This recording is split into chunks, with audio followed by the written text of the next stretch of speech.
தடியனே உனக்கு கடுதாசி கடுதாசி. என்னடா என்னாச்சு? எனக்கு எனக்கு கடுதாசியா? யாரா இப்போ இந்த எஸ்டேட்ல இருக்கும்போது எவன்டா எனக்கு கடுதாசி போட்டுக்கிட்டு இருக்கிறா? எங்க கொண்டா பாப்போம். ஐயோ எனக்கு வாசிக்க வேற தெரியாதே. கருவாயா யாராவது வாசிக்கிற நல்ல கையா இருந்தா பாத்து குடுறா, வாசிக்கட்டும்.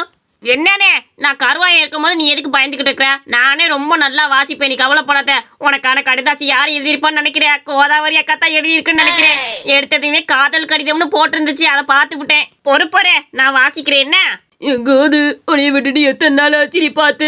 எப்படியாவது மாமா காசை எப்படியாவது அரேஞ்ச் பண்ணிவிட்டு வந்துடுறேன். அதுக்கப்புறம் நம்ம கல்யாணம் பண்ணிக்கிட்டு நிம்மதியா சந்தோஷமா வாழலாம். எவன் தெய்வம் நமக்கு தேவை கிடையாது. அன்புள்ள மாமா, நான் உனக்காக எழுதுவது இந்த கடிதத்தை படிக்கும்போது நீ இருக்க மாட்டாய் என்று எனக்கு நன்றாக தெரியும். இருந்தாலும் உன் இறப்பிற்கு என்னால் வர முடியவில்லை. இருந்தாலும் பரவாயில்லை, எனக்கு அடுத்த மாதம் திருமணமாக போகிறது. அந்த திருமணத்தை முன்னிட்டு உனக்கு பத்திரிக்கை வைக்க வேண்டும் என்ற ஆசை வந்துள்ளது. என்னடா இது? என்னமா எழுதி இருக்குது? நான் இறந்துட்டேனா? நான் எப்படா இறந்தேன்? கோதாவரி ஏதோ நான் இறந்துட்டேன்னு நினைச்சு தப்பா இது கடிதம் எழுதி வச்சிருக்காள. ஐயோ நான் இறக்கவே இல்லையே. நான் என்ன பண்ணுவேன், எப்படி சொல்ல போறேன்னு தெரியல. மேல வாசி. என் திருமணம் அடுத்த மாதம் 22ஆம் தேதி ஆரம்பிக்கிறது. அன்று நீ ஆவியாக வந்தாவது என் திருமணத்தை பார்த்தாக வேண்டும். நான் திருமணமாகி சந்தோஷமாக போக போகிறேன். நீ இருந்ததற்கு ரொம்ப நன்றி. இருந்தாலும் உன்னை விட்டு விலகுவது எனக்கு வருத்தமாகத்தான் இருக்கிறது. இருந்தாலும் நல்ல வாழ்க்கை எனக்கு கிடைக்கப் போகிறது. மன்னிச்சிரு என் மாமா தடியனே. உனக்காக கடைசியாக பாடுவது. மாமனே ஒன்ன காணாம வட்டியும் சோறு முங்காம. ஐயோ கோதாவரி நான் செட்டுதான நினைச்சு வேற ஒருத்தனை கல்யாணம் பண்ணிக்க போறாடா. நான் என்ன தப்பு பண்ணேன்? அவகிட்ட சொல்லிட்டு தானே வந்தேன் வேலைக்கு போனேன்னு. இப்படி ஒரு கடிதாசியை போட அவளுக்கு மனசாட்சி வந்திருக்கா? ஊருக்கு போவோம் வாடா. ஐயோ தடியனே கொஞ்சம் இரு. இப்படிக்கு அமுதவல்லியா? அமுதவல்லியாருனே? ஐயா என்ன இது கோதாவரி அக்கா எழுதல அமுதவல்லின்னு போட்டு கிடக்குதே. அது அமுதவல்லியா? ஏன்டா லூசு பையில எவனுக்கோ அந்த கடிதத்தை வாங்கிட்டு வந்து ஏன்ட்ட வாச்சிக்கிட்டு இருக்கிறியா? கொஞ்ச நேரத்துல எனக்கு பக்கோன்னு ஆகி போச்சு. எங்க அவன் வேகத்தோட கல்யாணம் பண்ணிக்க போன வச்சு நான் கதறி இருக்கிறேன். எங்கேயோ போறத கொண்டு வந்து ஏன்ட்ட விட்டுக்கிட்டு இருக்கியா? ஐயோ என்ன இது தடியேன்னு போட்டு கிடந்துச்சுனே, அதனால தான் வாங்கிட்டு வந்தேன். ஒருவேளை அவங்களோட லவ்வர் பேரு தடியேனா இருக்குமோ? நேமில் குழப்பிருச்சு, வேற ஒன்றும் இல்லை. எவ கடிதமோ எங்கிட்ட போட்டு விடு, நம்ம பறக்க விட்டுருவோம். லூசு பையலே கொஞ்ச நேரத்துல பயந்தே போயிட்டேன். சரி வாடா, அங்கேயே பாயை விரிச்சு போட்டு கொஞ்ச நேரம் படுத்து தூங்குவோமா? அடடடா எப்போ பார்த்தாலும் உனக்கு தூக்கம் தூக்கம் தூக்கம் தான். நம்ம பக்கத்து தோட்டம் இருக்க பார்த்தியா, அங்கே பலாக்காயா காய்ச்சி தொங்குதுனே. அதை மட்டும் எடுத்துட்டு போய் பலாக்கா பாதி பலாக்கா பிரியாணி பாதி போட்டோம்னா நல்ல வியாபாரம். என்னடா சொல்ற? பார்த்தாங்க தான் நம்மள நொங்க எடுத்துட்டு விட்டுற மாட்டாங்களா? எதுந்த எஸ்டேட்ல இருக்கவங்களா பயங்கரமா இருப்பாங்க. பார்த்துக்கு அடிச்சாங்கன்னா ஒரு அடி வச்சாலும் முதுகு பழுத்து போயிடும். தடியனே அவங்களுக்குலாம் தெரிஞ்சா தானே, தெரியாம போய் நம்ம எப்படியா சுட்டுட்டு வந்துடலாம். வா போய் அங்க பெலாச்சொல்லைய புடுங்கிடுவோம். முதல்ல காயா புடுங்கிட்டு அதுக்கப்புறம் கொஞ்சம் பழமா புடிங்குவான். கருவாயா மேல ஏறி எல்லா பெலாச்சொல்லையும் உரிச்சு போடு. நான் கீழே நின்று கேட்ச் பிடிச்சி வச்சுக்கிறேன். என்ன யாராவது வராங்களா நான் பார்த்துக்கிட்டு சொல்லிக்கிறேன். என்ன தடியனே நீ ஏறின எனக்கு பயமா கிடக்குது. நீயே மரத்து மேலே ஏறினே ஏதாவது பாம்பு கிமி இருந்தே போட்டுருச்சுன்னா நான் ஊர் போய் சேர வேண்டாமா? இலே அப்ப நான் பாவம் இல்லையா? என்னையக்கு கல்யாணம் வேறடா. சரி விடு, இந்த ஒரு தடவை நீ ஏறு, அடுத்த தடவை பிடுங்க வரப்ப நான் ஏறிக்கிறேன். என்ன ஒரு 4-5 நாள் இதே தொழில் தானே பார்க்க போறோம். அப்புறம் என்ன, நீ ஏற, அடுத்து நான் ஏறுறேன். கருவாட்டு தூக்கி போடுற சீக்கிரம். யாராவது பார்த்துக்கிட்டு தொலைச்சிட போறாங்க. மெதுவா தூக்கி போடு. டம்மு டம்முன்னு போட்டு தொலைக்காதா, வந்துட போறாங்க. யோ மெதுவா தாயா போடுறேன். இதுக்கு மேல மெதுவா போடணும்னா நான் புடுங்காம தான் கீழே வரணும். பாத்துக்க நீ கீழே விடாம கேட்ச் பிடிக்க பாரு, புரியுதா?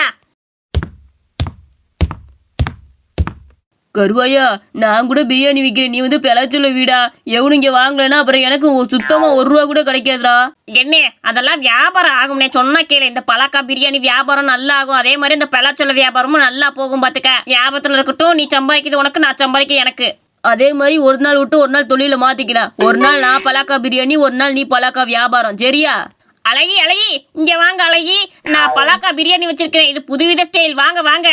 ஏமா அவன் உடனே அழகின்னு சொன்ன ஒரே வாத்துக்காக அவன் கடைக்கு போறியே? முன்னாடி இருக்க இந்த வயசானவன் கடையை கொஞ்சம் பாரு. நீங்க தானே அன்னைக்கு சொன்னீங்க நீங்க வயசானவர் இல்ல இளமையானவர்னு. அப்புறம் என்ன, உங்க 2 பேத்துல யாரு கடைக்கு வந்தா என்ன? இந்த பலாக்கா பிரியாணி நான் இது வரைக்கும் சாப்பிட்டதே இல்லைங்கய்யா. அதான் ஒரு தடவை சாப்பிட்டு பார்க்கலான்னு வந்திருக்கிறேன். இங்க சாப்பிட்டுட்டு உங்கள்கிட்ட போறப்ப பார்சல் வாங்கிட்டு போறேன். என்ன ஏ கற்பழகா, நீ எனக்கு ஒரு பலாக்கா பிரியாணி கொடுக்குறியா? ஆமா உன் பேர் என்ன? ஃபுல்லா எனக்கு சொல்றியா? நீ ரொம்ப அழகா இருக்கிற. தடவை ஒரு பிள்ளை என்னைய அழகா இருக்கேன்னு சொல்லி பிடிச்சி இத்தனை நாள் யார் வாயில இருந்து வார்த்தை வந்ததே கிடையாதுமா. இந்த மாதிரி ஒரு வார்த்தை உன் வாயில இருந்து தான் வந்திருக்குது. நான் அழகனா எனக்கே ரொம்ப ஆச்சரியமா இருக்குது. இரு உனக்கு தர இரு. சரி கருப்பு அழகா, நீ ஒரு பிரியாணி கொடு, நான் சாப்பிட்டு பார்த்துட்டு ருசி எப்படி இருக்குன்னு சொல்றேன் என்ன. வாவ் பர்ஃபெக்ட், உன்ன மாதிரியே அழகா இருக்கு பிரியாணி. அப்படியா?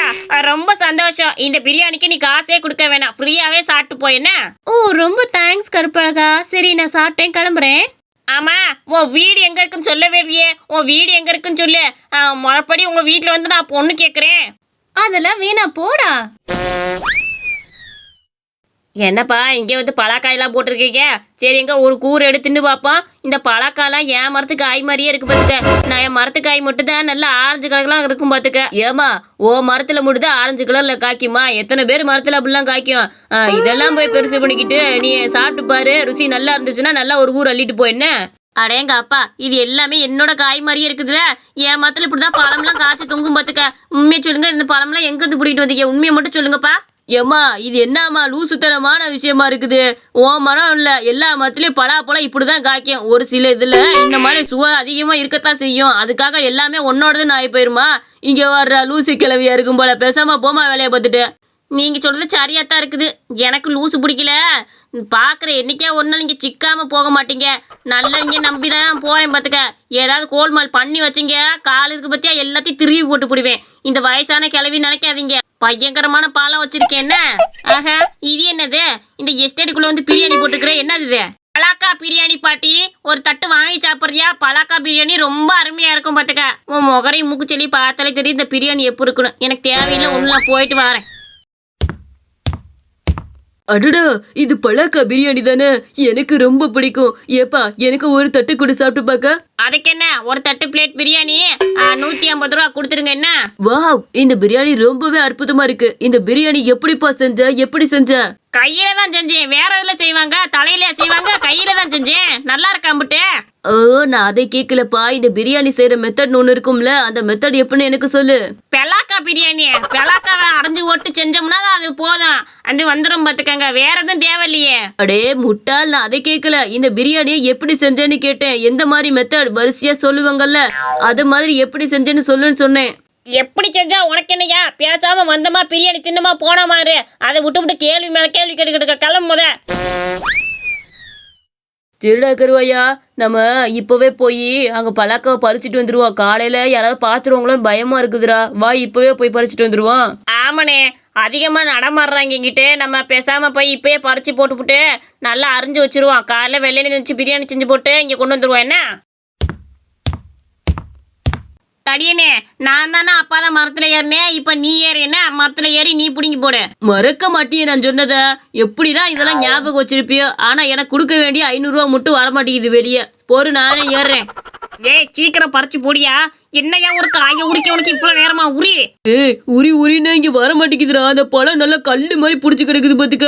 ஏதோ கத்தி இருந்தா தூக்கி போட்டுன்னா அறுத்து போட்டுருவேன். இல்லை நான் வேணா கத்தி தட்டுமால எல்லாம் அறுத்து போட்டு எல்லாத்தையும் எடுத்து போறீங்களா?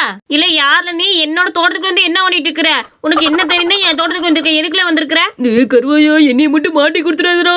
இல்லை சொல்லுல, எதுக்கு வந்திருக்கேன்னு சொல்லு. இல்லைன்னு வச்சுக்க மரத்துல கட்டி போட்டு வெளுத்து தோலை உரிச்சு போட்டு போடுவேன் பாத்துக்க. ஒழுங்கா சொல்லு. பாட்டி, இங்கிட்ட இயற்கையை ரசிக்கலான்னு வந்தேன். இந்த சைடு பாக்குறதுக்கு கொஞ்சம் குளுமையா நல்லா இருந்துச்சுன்னு வந்தேன். வேற எதுவும் கிடையாது பாட்டி. இல்லை உன்னைய பார்த்தா இயற்கையை ரசிக்க வந்த மாதிரி தெரியலையே. நான் இயற்கையை ரசிக்க வரல, பலாச்சோளதான் புடுங்க வந்தேன். ஏதா இருந்தாலும் மேல உட்காந்துருக்கான் பத்தியா, அங்கிட்ட கேட்டுக்க நான் வரேன். இல்லை மேல யாரும் உட்காந்துருக்குது? ஐயா பவ்வால் அட்டல இருக்குது. அட கடவுளே, என்னது இது? இல்லை நீ அங்க பலாச்சோளம் வித்துட்டு இருந்தவன் தானே? உனக்கு என்ன தெனா விட்டு இருந்தா இங்க வந்து உட்காந்துருப்ப. இதான் சொன்னேன்ல, கரெக்டா சொன்னேன். ஏமாத்துக்காய் தான் புடிட்டு வந்து விற்கிறேன். எனக்கு அப்பயே சந்தேகம் வந்துச்சு. நீ என்னமோ தின்னக்கமா பேசுன. இப்போ முகத்தை கொண்டு போய் எங்களை வச்சுக்குவ? எங்க வச்சுக்குவ? இறங்கல, ஒழுங்கா இறங்குலன்னு வச்சுக்க. இறங்குப்ப. ஐயோ ஏமா, என்னை இறங்க சொல்லாதம்மா, தயவு செஞ்சு இறங்க சொல்லாத. அவன் பெலாச்சோள புடுங்குன்னு உயிரை வாங்கினியா?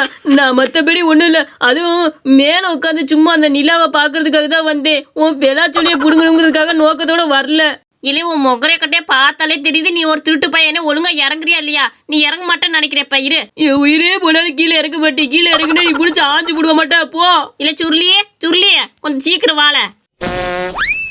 என்னம்மா, என்ன எதுக்கு கூப்பிட்ட? என்ன சொல்லு. எனக்கு இப்ப தூக்கம் வந்துகிட்டு இருக்குது. இந்த இடத்துல எது கூப்பிட்ட? இல்லை சுருளி மேலே உட்காந்துருக்கேன் பார்த்தியா, அவன் பலாச்சொல்லி திருட வந்திருக்கிறியான். அவனை மேலே ஏறி போய் பிடிச்சி கீழே இறக்கி விட்டுவா. ஐயோ எம்மா, எனக்கு மரம் ஏறவே தெரியாது. சின்ன வயசுலேருந்து நானே அடக்க ஒடுக்கமாக வாழ்ந்துருக்கேன், என்னையும் மரம் ஏற சொல்லிக்கிட்டு இருக்கிறியே. அட, அவன் அதுக்கு மேலே வேஸ்ட் பீஸாக இருப்பான் போல. இவன் ஒரு ஆள் இவனை போய் கூப்பிட்டுருக்க பத்தியா. வேற ஏதாவது ஒரு பெரிய ஆளாக இருந்தாலும் பரவாயில்ல, இவன் ஒரு டம்மி பீஸாக இருப்பான் போலயே. இல்லை கூறுகட்ட குக்கரு, உனக்கு கொஞ்சமாச்சும் அறிவு இருக்கிறா? இன்ன வரைக்கும் மரம் ஏற தெரியுதா? சரி ஒன்றும் பண்ண வேணாம், நீ கத்தி எடுத்துட்டு வந்து இந்த மரத்தை வெட்டியாவது இவனை பிடிக்காம விட மாட்டேன் பார்த்துக்க. வெட்டுறது நல்லாவே எனக்கு வெட்ட தெரியும், பொறுமா. ஐயோ, மரத்தை வெட்டுறாங்களே, நான் என்ன ஒண்ணுவேன்? பேசாம அப்படியே ஏறி ஜம்ப் ஆகி ஓடிட வேண்டியதான். ரொம்ப நன்றிடா சொல்லி, நான் வரட்டா? ஐயோ தப்பிச்சு ஓடுறானே. ஆனா படுபாய் பையில நில்லுடா, என் பழக்கா பிடிக்கி தின்ன பையில திருட்டு பையில நில்றா. இல்லை அங்க என்ன கிணறா வெடிக்கிட்டு இருக்கு. அவன் இறங்கி எப்போ ஓடி போயிட்டாம்ல. என்னம்மா சொல்ற? இறங்கி ஓடி போயிட்டானா? அப்பயே சொல்லிருந்தா வெட்டுறதை நிப்பாட்டி இருப்பேன்ல. நான் எவ்வளவு நேரமா வெட்டிக்கிட்டு இருக்கிறேன், ஏமா இவ்வளவு லேட் பண்ற? எனக்கு தானே கைகால்லாம் வலிக்குது. இல்லை நீ ஒரு ஆள்னு உன்னைய கூப்பிட்டேன் பார்த்தியா, என்னையதால தப்பு சொல்லணும். போலாம் முத வீட்டுக்கு. இந்த கதை உங்களுக்கு ரொம்ப பிடிச்சிருந்துச்சுன்னா மறக்காம நம்ம அனிமேஷன் ஸ்டோரிஸ் சேனலுக்கு சப்ஸ்கிரைப் பண்ணிக்கோங்க.